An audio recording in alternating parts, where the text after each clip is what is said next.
Yun, mga Master Lodi, meron kaming gagawin ni Master JM. At kami ay magpapalit ng compressor. So, ito yung compressor. Ito ba?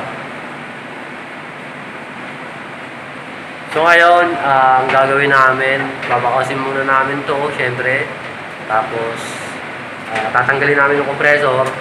Then, sasalpak na namin kung bago. No? So, stay put, stay tuned, and stay safe. So, yun lang at marami. Intro muna tayo para legit na vlogger talaga.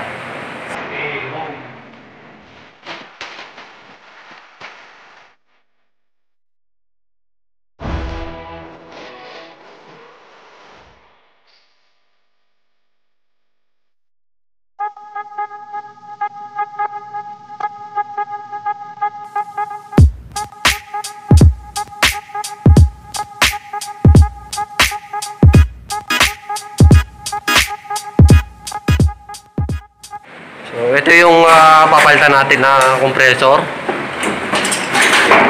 LRA 29. So, pag magpapalit kayo ng compressor, titingnan nyo yung LRA, tapos yung volt, tapos yung hertz, yung phase, tapos yung anong preyon, so anong brand, tapos yung fittings, tapos yung paa.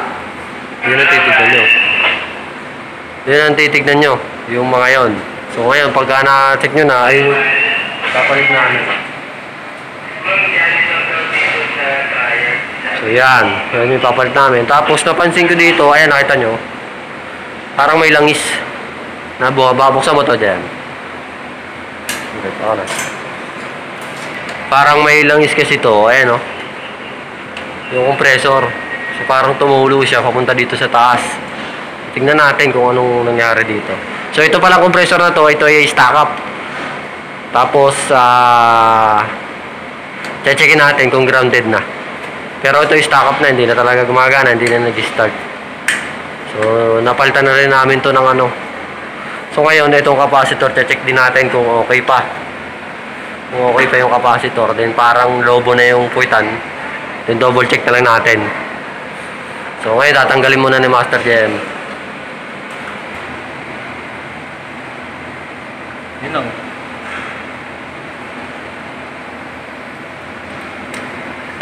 Tiyanan! Pumutok, mga kaibigan. Ayun. Kaya pala usang laman. Ayan. Nakita nyo? Naging terminal. Ha? Patay na po ito ha. So, syempre, bago kayo gagawa, patayin nyo muna doon sa mismong main para hindi kayo makakuryente. So, tingnan mo nangyari, pumutok ko. Tanggal yung isang terminal. So, ito ay siguro nag-high ampere. Or kung ano man, pinasukan ng mataas na voltahe. Ayan, nangyari. Pumutok. Kaya pala meron langis dito. Sumingaw. Oo. So, ngayon, tanggalin na natin to. So, kailangan natin magpalit ng terminal. Marupok na to eh. So, kukuha tayo ng terminal. Tingnan natin kung kaya pa. Ayan, nakita nyo. Butas. Diba?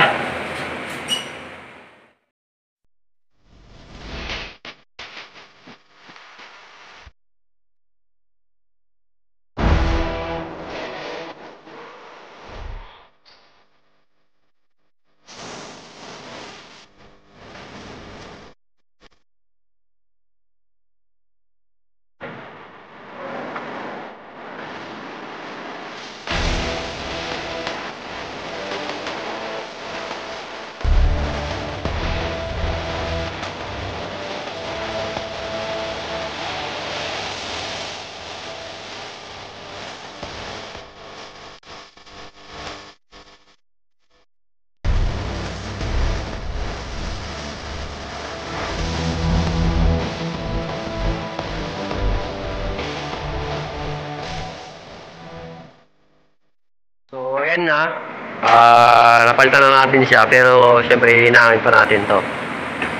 So, yun po yung inaano ko dito na dapat kapag magpapalit po kayo, lalo-lalo na sa mga baguhan na kagaya namin, ito po yung titignan nyo, yung sukat nito, fittings, yung paa kung parehas, accumulator.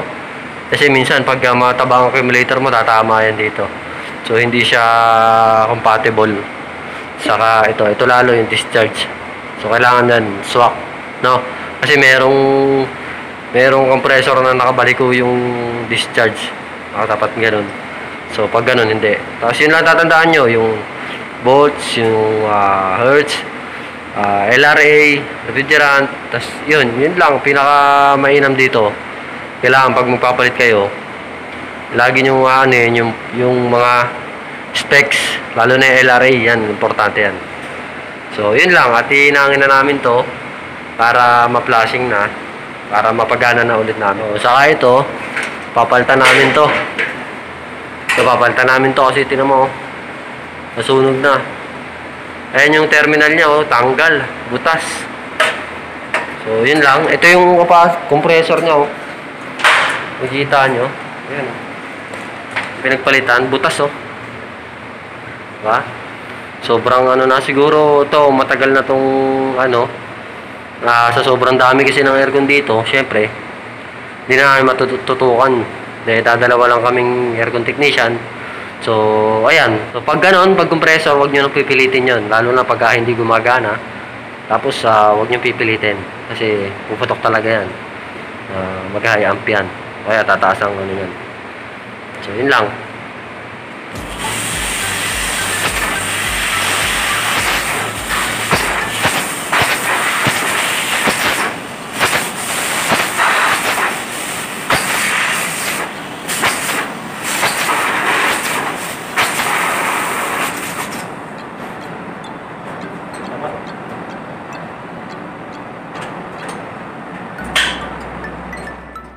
So ayun, tinanggal namin to kasi parang may leak to eh. So nakita namin, ayan nakita niyo yung pag-flare. So pag ganyan, may possible yan, magli-leak yan. Tingnan niyo yung pagkaka-flare. Laging nawawalan lagi ito naman yan. So mali. So yung pag-flare niya ay mali rin. Kumbaga, ang liit lang ng kapit niya, tingnan nyo, So ngayon, papaguhin namin to. Then ito naman, hindi, mali rin yan eh. Itong isa, tingnan nyo ha. Laki naman. Laki. Wala sa ng computer. Ayan, ang laki naman. Ang laki sobra. So, pwede rin mag-cause yan ng leak, no? So, meron akong recommend sa inyo, pag nag-flare kayo, merong nabibiling ganun, sukatan ng flaring. So, meron sukatan ng flaring. Sa Daikin, meron nun eh. So, susukatan mo siya. Yung bilog, yung square na ganyan, merong bilog 1/4, 5/16, 3/8, 1/2, 5/8, 3/4. Ngayon, pag nag-flare ka doon, ipapasok mo yung tubo mo, kailangan hindi siya lalabas doon sa kabilang labas. Kasi tagos lang yun eh. Kailangan hindi siya lalabas doon sa kabilang butas. Pag lumabas, mali yung flare mo. So ngayon, kailangan ang pagkatusok mo, nasa gitna lang siya. Hindi mo siya mailalabas. So meron nabibili noon for yun. Saktong-sakto yun pag nag-flare kayo noon. Talagang kapit na kapit yan sa So babaguhin namin to, saka ito. Tara na! So ito nga pala yung vacuum namin dito. Ayan. So kunin ko to, baka mawala to.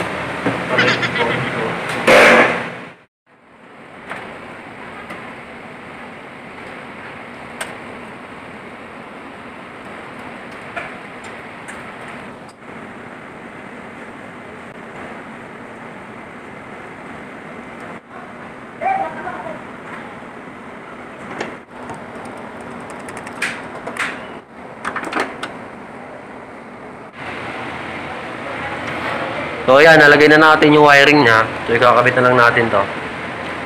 Dinutol na lang natin kasi ganun din, magdudugtong din eh. Wala kasi tayo mahanapan na kaparehas nito. Kaya ito na lang yun. So ito na yung gagawin natin. Para mapagana na natin to. Old model ng Coppel. Coppel, baka naman. Patay.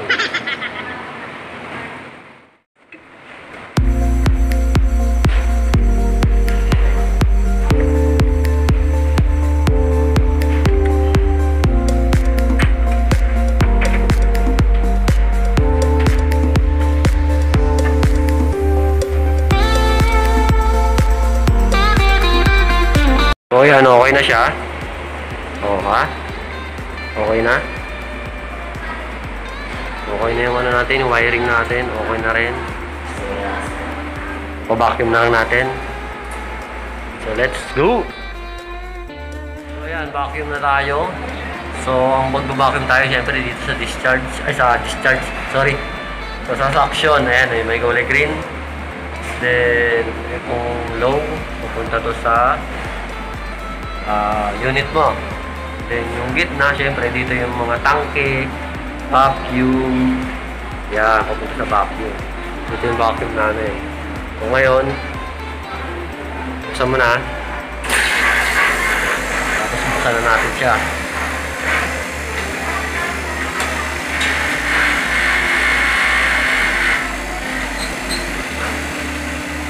Full open natin para maganda-ganda yung vacuum. Tapos, syempre, dapat sara nyo to. Ihigop yan. Ayan. Yun. So, tandaan nyo, yung vacuum laging nasa gitna. Saka yung tangke pag magkakarga. Then, itong kabila, ito yung laging nasa unit. So, side. So, dito tayo mag-ano. So, ito lang yung may vacuum. Pero yung inverter, parehas na yun, meron vacuum. Ito kasi wala. Ito meron. Ayun na, vacuumin natin mga 30 minutes kasi mahaba yung pipe nito.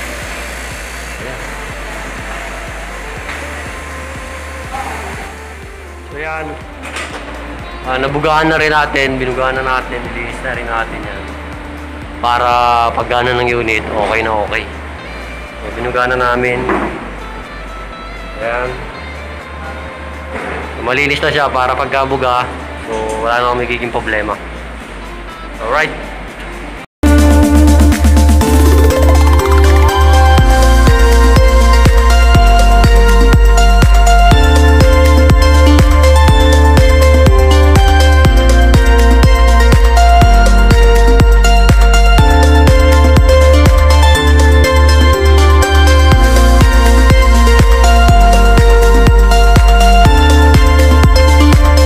So ayan, ready na siya. For testing na rin siya kasi nagawa na namin lahat. So ngayon magpapagana na tayo, mag-i-initial charge tayo. Initial charge tayo ng kahit mga 100, no? So 100 PSI tayo.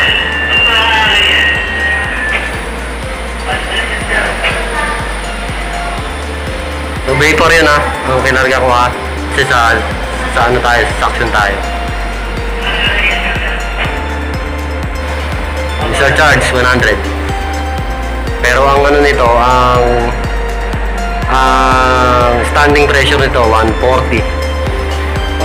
Tapos running pressure ang running pressure hanggang 60 to 70. 55, 60 to 70. Ayan, meron na tayong 100 na initial. So ngayon, ano natin to? Lagyan natin ito dito.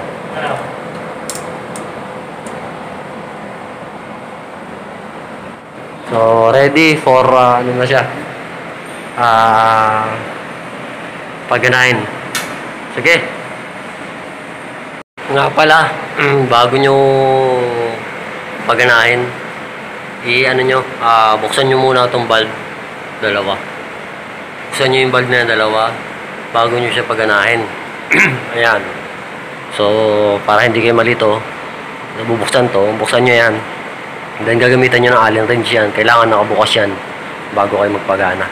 Kasi kung hindi gagana, baka magkaroon ng problema. Magkaya ampere yan. Hindi makakahinga yung compressor.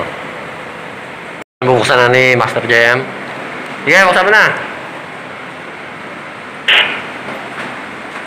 Teka lang, naglo-loading pa. Diyan ka lang sa saksakan. Diyan ka lang muna.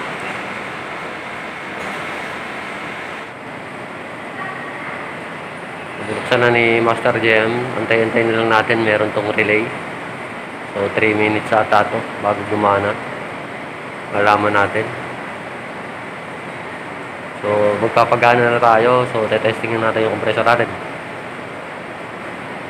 So, yun. Sana maging success. Kasi kailangan na to. So yun po, sana po meron kayo natutunan sa aking ginawang video. So kung meron kayo natutunan, please subscribe to channel. At pindutin nyo na yung notification bell dyan. Kasi gumana na. Para ma-update ka pag meron kang video ilalabas. So yan, nakikita nyo, gumagana na yung unit. Baba ng brahe, baba ng karga. So ngayon, magkakarga tayo ng Freon. So buksan natin to. Ayan. Siyempre, bago kayo magkarga dito, titingnan nyo, obserbahan nyo rin dito. So paano ba malalaman kung ilan ang amperahe niya? So ilan ang tamang amperahe?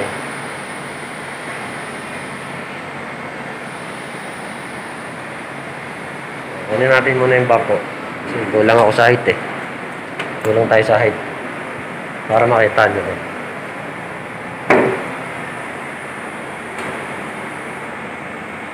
So dito nyo titignan.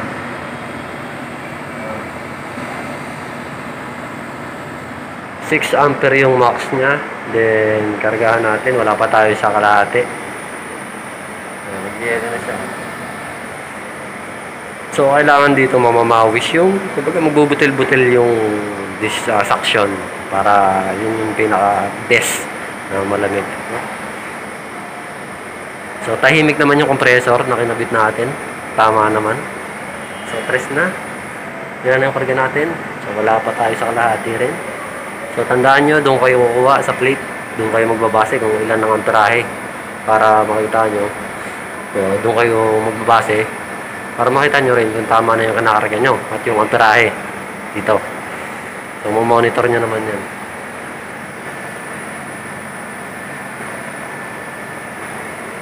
So, malakas na hangin. 20 PSI. So, 3.5. So, ganun lang. Pag ganun lang magkarga, so dahan-dahan lang din. Kasi wala pa naman yung karga. Ay, nag-initial charge lang tayo. So, dapat matutunaw yung yan. Gano'n na, no? So, obserbahan nyo lang itong clamp mo kasi baka sumusobra ka na. So, yung clamp saka yung gauge is ano yan, partner yan. No? So, dapat ang karga natin is 55 to 70 ng PSI. Tapos ang amperahe natin ay 6, yung max, no? Max current. So, nasa 40 pa lang tayo. So, nasa kalahati na yung amperahe natin. Tapos kapakapain nyo dito, mainit na. 4 na. 40 PSI. So, bababa pa yan. So, magandang pa natin. So, ngayon, pag di na kayo makapagkarga, ibig sabihin, malamig na yung tanke nyo. Hindi na yan papasok. Kasi malamig na yung tanke nyo. Ang gagawin nyo, papaliguan nyo lang yung tanke, no? Para pumasok. So, basahin nyo lang. Tulong na rin yan, no? So, wala pa tayo sa 40 pa lang.